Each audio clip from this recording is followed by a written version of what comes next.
Šodien Kristus Karaļa kalns svin savu pirmo jubileju, kuram gadskaitlis beidzas ar 0. Kas tad šajos 10 gados ir paveikts? Nu, redzams, ka ļoti daudz.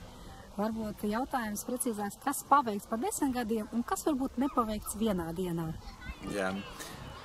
Man ļoti patīk tā doma, kad gads varbūt nav tas atskaites punkts, bet 10 gadi tas jau ir atskaites punkts. Un pirmais, kas visvairāk šajā kalnā, Dievam par godu, Kristus Karaļa kalnā, ir ielikts, tā ir mīlestība. Tā ir mīlestība uz Dievu, mīlestība uz cilvēka, mīlestība uz to, ko Dievs devis katram talantu. Cits ir labs dārznieks, cits ir saistoši, kā man dodas skulptūra talants vai kāds cits ar kaut ko vēl. Un visu saliekot kopā, sanāk kaut kas ļoti skaists. Es te vienmēr domāju, ka kādi būtu Dieva dārzi šajā pasaulē, vai kā Ādams un Ieva dzīvo, un kāda viņiem bija tā paradīze. Un tad, kad mēs pasaulīgi mēģinām mājās vai piemājas zemītē vai kaut kur radīt kaut ko skaistu, sanāk, ka mums kaut kas sirdī sakņud un iepriecājās. Tas nozīmē, ka mēs pietuvojamies kaut kam skaistam un dievišķam. Un tāpēc arī Kristus Karaļa kalnā šis skulptūru klāsts, kurš jau sasniedz 365 skulptūras, ir daudz. Kāds arī saka, varbūt, kāpēc tik daudz. Bet es katrā, kā autors, atstāju savu daļiņu, un tai daļiņai katram ir sava doma. Vai, tiksim, tā ir pateicība mātēm, vai tas ir eņģeļi, kas mūs sargā, vai tas ir Kristus skultūras, kas ir pašā centrā un kā galvenās, un viņas šeit mums jau ir vairāk. Tas nozīmē, ka Kristus uzvarētā skultūra, tur ir Kristus tronī, kas ir pēc derības rakstīts, tas kungs un ķēniņš, Kristus sirdi, Kristus altārī, jā, un šogad tāpat no 600-gadīga koka, kas ir Jaunaglonas, pie Jaunaglonas baznīcas augā, un viņu vējš izgāza, jo vidus jau bija izpūvis, un mums viņu uzdāvināja. Man ļoti gribējās, ka tas koks, tas cilvēku stādīts, tur apmēram 600 gadus atpakaļ, lai viņš ir Dievu pagodinošs. Un man Dieviņš ielika to domu, un tapa Kristus skulptūra, kas apliecina viņa varu, viņa spēku, viņa godu, un viņu ļoti mīļa. Jo, zināt, katram ir savs veids, kā viņš savu mīlestību iegulda, vai darbā, vai bērnos, vai kaut kā savādāk. Man prieks, ka Dievs ir devis šo man iespēju ieguldīt šajā Dieva par godu dārzā. Es ļoti pateicīgs visiem cilvēkiem, kas turpina un dara, un mēs tiešām to daram ar mīlestību. Un tad, kad cilvēks pasaka, paldies par to, kas ir tapis, mēs to jūtam, tas vislielākais atalgojums. Vai pirmajā gadā, kad tika uzstādītas dažas statujas, jūs provizoriski acīs redzējāt šo ainu, vai tā gadu laikā tapa? Ziniet, es lasīju kādreiz daudz gudras grāmatas un bībeli, un saliekot visu kopā, sapratu vienu, ka ir jādzīvo tieši šai dienai. Vakardien atceroties, un paldies Dievam, man pēdējo gadu laikā, ka tu atceries visu, un tas tev netraucē, bet dzīvot šai dienai. Un tas, ka dzīvot šai dienai, tas nozīmē, ka šajā dienā arī visu ieguldīt, visu veidot, visu attīstīt, un es domāju, tieši šajā varbūt laikā mēs to redzam, ka viss tā ir tapis. Vai jūsu domāšana 10 gadu laikā ir mainījusies? Kā jūs pats esat audzis personīgi 10 gados? Kristus Karaļa kalns ir audzis ar katru gadu, mēs to redzam. Bet kā jūs pats? Vai izjutāt, kā šīs ļoti patīkams jautājums, jo pašā pamatā mums ir ielikta doma, kad mēs veidojam Dievam par godu un ar mīlestību un cilvēkiem par prieku. Un tad, kad mēs veidojam, es redzu, kā mainās cilvēki, mani draugi, kā mainās arī apmeklētie, kā viņi skatās, kā viņi jau ierauga. Un, protams, arī manī tas ir veids, kā ar katru dienu kaut kas top jauns. Un tāpēc arī es teicu, ka katra diena kā ir pilnīgi jauna, un tas nozīmē, ka man tā kā pakāpiens, katra skulptūra ir kā pakāpiens, ka es vairāk saprotu Ādamu un Ievu, kas kādreiz bija, veidota skulptūra, vai Ābrahāms, vai Mozus, bet Bet šobrīd tieši, kad Kristus, kā pagājušo gadu, tas kungs un ķēniņš, šogad jau kā Kristus, kam ir dota vara, es veidoju to Jaunaglānas ozolē.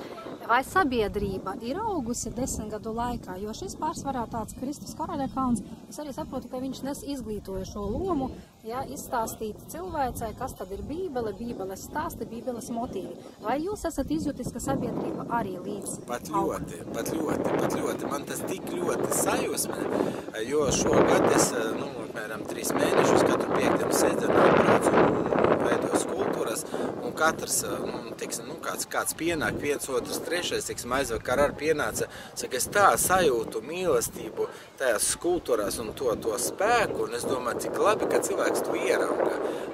Un varbūt viskaistāk, kā atgriežas ar ģimenēm, un viņi saka, mēs bijām tajā gadā, mēs tagad esam tagad, un cik tas ir mainījies. Mana dzīvē, es domāju, ka cilvēkam attīstība tas ir vislabākais. Vai tā ir izglītība, vai tas ir, talants, ja, un šajā gadījumā tas ir Kristus Karaļakalns. Katra vieta cilvēkam ienes kaut kādu dvēselē saviļņojumu, jeb vibrāciju. Un bieži vien, piemēram, dzejnieki, mūziķi ieliek šo vibrāciju dzejā, skaņdarbos, lugās, filmās.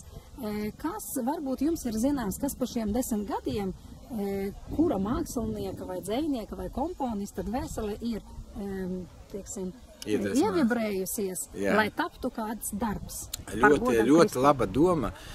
Ir viens tās pamatprincips, ka velosipēds jau ir izdomāts, un nevajag viņu izdomāt atkārtot, bet viņu modernizēt, to nodarbojas ar visa pasaule, vai tas ir mašīna modernizēšana, vai tas. Un tāpēc man patīk dziļi ieskatīties, ko pasaulē, kā veido. Man iespaido cilvēki, kas kaut vai, ņemsim Maskavā, Kristus, dievnams, kas ir pats centrālais, ka viņi tik spēcīgi un izrādās, ka tajā pašā gadā ir sākuši veidot, arī tas pats arī ir Šarm el-Šeikā, kur es biju, kur Kristus ir attēlos, ka tas kungs un ķēniņš visā kupolā. Jā, vai pašā altārī, ka tas arī, ka viņam centrāla loma, ka tas viss sakrīt kaut kur tālu pasaulē ar mūsu domu. Ka mēs pagodinām Dievu, ka viņš ir pats galvenais šajā pasaulē, ka mūsu sirds ar viņu saistītas. Un tas, es domāju, vairāk arī iepriecina. Tas nozīmē, ka cilvēks, kurš domā un ir kopā ar Dievu, mūsdienās domā vienā virzienā. Ļoti pareizi. Un tad attīstot vēl to pašu jautājumu, uzdot tavu domu, kad iedziļinoties pasaules, kas man ļoti mīļi, dziļi daudzās, vai tas ir kaut kādās vietās, vai tādās domās, vai kaut kādās idejas, turpinājumā izaug kaut kas skaists. Un iedomājies, ka no rīta pamostos un tev tā doma, un kā šajā gadījumā mēs runājam par Kristus skulptūru, kas šogad tikai uzstādīta, kad es ļoti dziļi domāju, mēnesis pagāja 2, un tas koks bija apsekts, un man viņa ļoti mīļš, un domāju, ko, un lūdzu Dievu. Vienā mirklī Dievs saka, redzi, pagodina Dievu. Kāds jautās, kāpēc ir viena skulptūra, kāpēc otra, Dievs ir absolūts, jā. Un tad, kad tas tāpēc, man viņa ļoti mīļā. Šodien Aglonas iedzīvotājs vina un atcerās savus aizgājējus un ar lūgsnām lūdz tātad par saviem aizgājējiem un notiek kapu svētki. Un daudzi Aglonas iedzīvotāji izteikuši tādu domu, kāpēc Kristus Karaļakalns tieši tajā dienā arī savus svētkus. Vai tas ir sagadījies tā, un ka viņam daudziem tiek liektu identiskā laikā. Piemēram, šodien arī otrs operators ir kapu svētkos, jā? Ļoti patīkama doma, jo es arī pagājušajā nedēļā biju kapu svētki, un katru gadu tas ir Alūksnes Rēno Liepne, kur esmu dzimis. Tas ir mūsu tautas ļoti liela vērtība, jo cilvēks, mēs esam jau uz gataviem, ceļiem, vai gatavam izglītībām, vai gatavam tur grāmatām. Mēs ļoti daudz ko iepriekšējās paudzes ir sagatavojuši, mums viņam jāpateicas. Un tāpēc arī mēs šo interviju filmējam, un jums aiz muguras ir tieši tā skulptūra kompozīcija no 7, kad mazs bērniņš, tad ir paaudzies, tad ir jau gudrībā, tad viņš ir kaut ko iekritis jaunības grēkos, jā, bet beigās tomēr viņš saprot, ka viņš jāēsē graudi, un tad aiziet debesīs. Jā. Tāpēc arī es domāju, tas ir ļoti skaisti, ka Dievam par godu svētki kaut kur netālu, teiksim, pie Aglonas ir atkal, un teiksim, tas sakrīt ar kapu svētkiem. Bet varbūt to, vairāk bija jautājums, varbūt tos laikus vajadzētu pabīdīt, jo ļoti daudzi šodien arī tajā dievkalpojumā izteica, ka teica, jā, brālis ies uz kapu svētkiem, bet es gan tomēr atnākšu uz šiem svētkiem. Varbūt viņas pārcelt drusku vēlāk, kaut vai stundu vai divas, lai varētu arī tie kapu svētku apmeklēt. To mēs noteikti varam risināt, jā, tas ir pirmais, jā. Bet otrs tomēr, es domāju, ka man vislielākais prieks ir par to, ka, Dievs man tā devis spēju, un arī šogad es rokās turu gara godībā, grāmatu, kas jau man ir, jau 10. Kur es tiešām ļoti skaidri, ļoti redzu skaidri, kā cilvēks pēc tam dzīvo, ka viņš pamostās 3. diena, tāpat kā Kristus, ka viņu ierauga Dieva eņģeļi, un viņš ierauga viņus, un viņš skatās, ka atkal viss ir kārtībā. Tad, kad izvadīšanās diena, ja viņam Dievs dod, tad viņš redz savus tuviniekus, un cilvēkam, ka viss turpinās, tas ir ļoti liels prieks, un kapusvētki ir viens no tām zīmēm, ko pirmkārt Dievs devis Kristus, ka viņš augšām cēlēs liecināja, ka viņš parādījās, kad viņš arī, teiksim, ir garā dzīves pēc tam, kad bija augšām cēlēs, un es domāju, tā ir vislielākā laime, un Latvijas, teiksim, šie svētki, kapusvētki ir ļoti, ļoti, dziļi pēc būtības, es ļoti viņus cienu. Tātad sabiedrība 10 gadu laikā augusi, Kristus Karaļa kalns arī ir audzis. Kā ir augusi sadarbība ar vietējo pašvaldību? Vai viņa ir augusi, vai viņa tomēr ir tādā pat līmenī kā 10 gadus atpakaļ? Jo mēs tomēr uzskatām...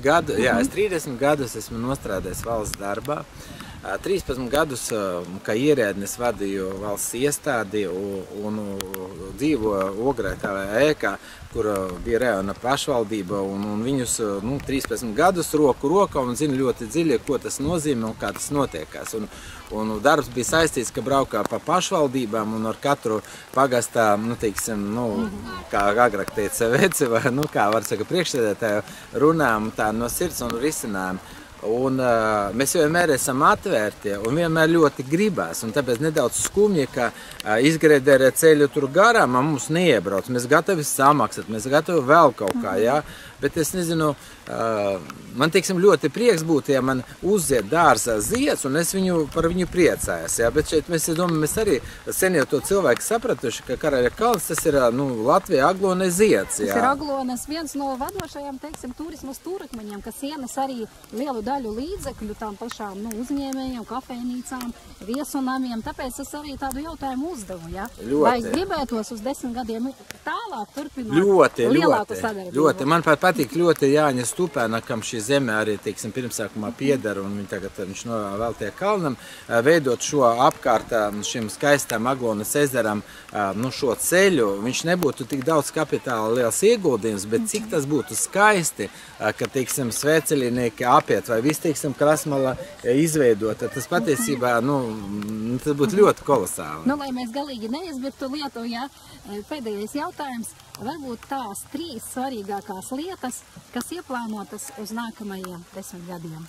Jā, ļoti skaisti pateikts, jo, ja mēs ko plānojam, tad noteikti tas arī piepildās. Un es ļoti katram novēlētu izteikt vēlēšanos, vai tas ir mājas celtniecība, vai dārza paplašināšana, vai ģimenes paplašināšana un dažādas citas lietas. Kad man vienmēr, es ļoti, ļoti mīlestība dzīvo ar Dievu, un es lūdzu Ziemassvētkos, lai Dievs dod domu par nākošo gadu. Un tad viņš iedod domu, un mani draugi sen zina, ka starp Ziemassvētku un Jaungadu man ļoti skaidrs ir, cik skulptūras, kur braukt, ko veidot, kas ir jāuzraksta grāmatas. Un man vienmēr apmēram 30 punktu, ko es arī šodien nesēju līdz, ka man viņi ir šogad jāizpildē. Tāpēc, ka man tā caur sirdi Dievs pateica un parādīja. Un tāpēc es varu pateikt, ka jūs iepriekš jautājāt par vīziju. Es varu pateikt, ka es ļoti redzu, un es zinu, ka tā piepildīsies. Cilvēku šeit būtu ļoti daudz, tik ļoti daudz, ka būs ar infrastruktūru jādomā, kā ar to tik galā. Tā kā mēs šobrīd vēl joprojām piesaistam, teiksim, tikai savus līdzekļus, tas nozīmē, ka katrs, kas strādā, viņš arī ziedo kaut kādu daļu. Un, kas atbrauc ziedotāju, tur iemet kastīti, tas ir ļoti minimāli, bet tad no tā cilvēkam mācās, ka kāda daļa Dievam jāatstāj. Jo manā skatījumā, ka ja mēs darām kaut ko Dievam par godu, tas nozīmē, ka mums jāsaņem kaut kāds atalgojums. Ja? Un sadarbībā ar šo pašvaldību, ko es ļoti šajās nākošās 10 gadēs redzu, ka, tiksim, vai tas ir infrastruktūra ceļi, ja? Vai tas ir kaut kāda attīstība apkārt, ja? Vai tas ir, jo pašā pamatā pēc domas, kultūras un dārze, viņi ir pabeigti, bet, tiksim, ir izveidota estrādes vietā, kur jau ir izveidota, jo daudzi mūziķi izteica vēlēšanos, ka viņi ar labprāt piedarītos, teiksim, kā ar saviem koncertiem. Ļoti skaista tieši, teiksim, vieta, kas pie ezera dīķa, ja, kas ir gatava jau tikai soliņus salikt, ja, un skatavi uzstādīt. Vai tā ir saliekama, vai tā ir stacionāra, un nākošais, kas ir neapšām, tā ir apzaļumošana. Un vēl kas nākošais, ko mēs ļoti sen jau gribētu, ja, bet tā, ka mums ir tik roku, cik ir, ka gribētu vai kāds vēlās, vai mēs paši pacentīsimies, lai ir kafēnīs, cilvēks atbrauc. Tāpēc mēs kalnu izveidojam speciālu vietu, kur ir ezers, būs ar laiku, viņš piepildīsies, ja, lai cilvēki, kad atbrauc, viņam ir komforts. Visi ir pieraduši, ka kaut ko mēs neko neturgojam. Šo mirkli mēs tikai caur ziedojumam kaut kādā veidā tas viss notiekas. Ja, bet varbūt pienāks diena, kad varbūt tas arī plānā noteikti ieliks. Mums nav problēma radīt, teiksim, šo te apmaksas kaut kādu visu. Bet es domāju, ka ja Dievam par godu kaut kā ļoti ilgāk gribās, lai cilvēki ne tā kā visur, ka viņi atnāk, viņi sajūta, viņi var iet, un ja viņš apskopojas, viņš neko neiemet, bet viņš ieraugot, viņš saka, jā, es pirmkārt gribu sev mājās kaut ko uztaisīt, otrkārt domāju, es nākošais atnākšu, noteikti kaut ko paņemšu līdzi. Tā kā mīļi aicināti visi piedalīties, tas varbūt viss skaistākos uz šajā nākošā 10 gada, mēs esam visiem atvērtis, visvienkāršākie. Un, teiksim, jūs atnāksiet, notīriet man kurpes, es notīrīšu, man tā nav problēma. Lai zinātu, ka šeit nav kaut kādas, nošķirtības, tikai ir derība, ir mīlestība, ir Kristus un kas mums arī vienā. Jā, ir zināms, ka ļoti daudzi, kas apmeklē šo Kristus Karaļa kalnu, ir saistīti arī ar veselības jautājumu risināšanu. Ja? Un šodien tieši zīmīgi, ka mēs, piemēram, mirkstot lietu, nemaz neizjūtam šo te, diskomfortu, tāpēc, ka līs no debesīm pats svarīgākais, kas ir ūdens. Ja? Vai piekrīta tādai domai, ka Jēzus Kristus vai kristietība tomēr arī diktē to, ka veselā garā ir jābūt veselā miesā, jābūt veselam garam, bet jūs cenšaties gan garu papildināt, gan arī informēt par šo te fizisko ķermeni, lai viņš būtu ilgāk dzīvs un ilgāk kalpotu gan sev, gan Dievam. Jā, es domāju, ka gavēnis tas ir viens no veidiem, kā visā pasaulē mēs attīramies. Un ja mēs to nedaram, tad mēs ļoti daudz ko nesaprotam, tāpēc, ka mums prāts ir ne tikai prāts, bet arī miesa ir netīra. Es esmu par tīru miesu, vai cilvēks, teiksim, tur, guļus kaut kādu, teiksim, sienas, tur, matračē, jā, vai uz griķu spilvena, vai tas viņš dzer ūdeni, tas nav svarīgi. Svarīgi, ka tas, ja man ir zināšanas, mums bija piekdiena vakarā pirms šī pasākuma, vakar pasākums, bet piekdiena vakarā bija gudrības dienas, ko mēs iepriekš. Katrs cilvēks, es nezinu, ka katrs, īpaši varbūt gatavojas, bet viņš pastāstīja, ko viņam dzīvē nozīmē Ādams, ko viņam nozīmē Ābrahams, ko viņam nozīmē Mūzus, ko nozīmē Kristus, ko nozīmē Marija, ko nozīmē, un katrs to pateica. Es varu pateikt, tas bija tik skaisti, jo viņi bija sevi gatavi, tāpēc, ka viņi kaut kādā veidā savu miesu arī bija kopuši un gatavojuši. Zināms, ka Kristus Karaļa kalnam pirmajā gada apmeklējuma statistika ir zemāka nekā, protams, pēc 10 gadiem. Jā. Bet varbūt jums ir zināma, cik liela amplitūdā ir pieaudzis. Vai tas ir 10 reizes, vai tomēr jau vairāk nekā 10 ļoti liela. Reizes? Tā kā es teicu, kad es ļoti daudz mēnešu šeit piekdien, sestdien, pa dienu 8-9 autobusi. Tas ir ļoti daudz. Ja parēķinā jau, teiksim, ja 40 vai 50 ir autobusi, tad tas pirmkārt, otrkārt nepārtraukta plūsma, treškārt 5-6 kāzas, un man patīk tas, ka cilvēks atnāk un aiziet smaidīgs. Es domāju, tā ir vislielākā balva, un tāpēc neuzskaitam, cik atnāk. Es domāju, bet skaitam, kā es arī nesen teicu, kad ja viens cilvēks man pasaka, es esmu tik laimīgs ieraugot šo kalnu, tiksim, vai tas ir dārzi, vai tas ir skulptūras, un es saku, es tikai tevis dēļ to turpināšu veidot. Nu, lai nemērcētos ilgāk, jo nāk ļoti liels lietus, tad visu sapņu piepildījumu ne tikai uz 10 gadiem, bet katram gadam, un ne tikai jums, bet visai jūsu draudzē, kas šeit nāk un jums palīdz, spēku, izturību un Dieva svētību. Paldies, mīlestību, un jums arī. Es jūs ļoti cienu. Paldies.